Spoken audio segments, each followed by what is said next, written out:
Ang mabuting balita ng Panginoon ayon kay San Mateo.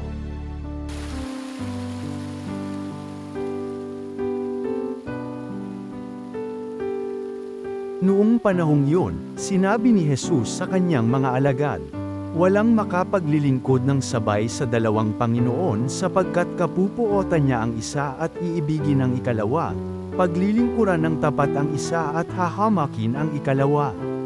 Hindi kayo makapaglilingkod ng sabay sa Diyos at sa kayamanan. Kaya't sinasabi ko sa inyo, huwag kayong mabagabag tungkol sa pagkain at inumin na kailangan ninyo upang mabuhay, o tungkol sa damit na kailangan ng inyong katawan. Hindi ba't ang buhay ay higit na mahalaga kaysa pagkain, at ang katawan kaysa pananamit? Masdan ninyo ang mga ibon.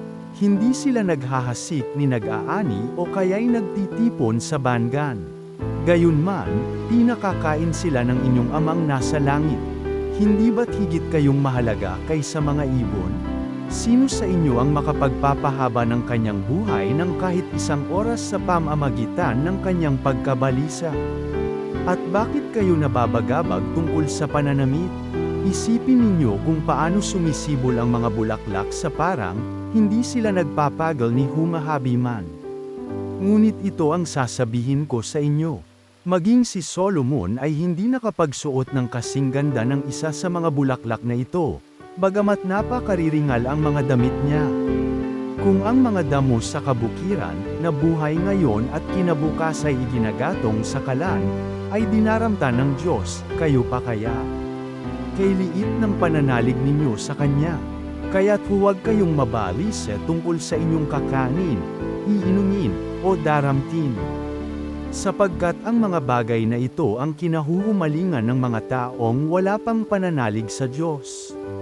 Alam ng inyong amang nasa langit na kailangan ninyo ang lahat ng ito.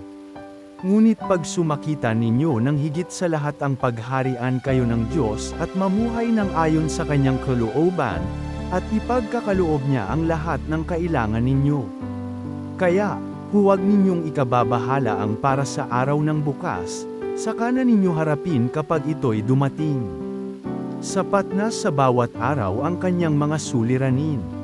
Ang mabuting balita ng Panginoon.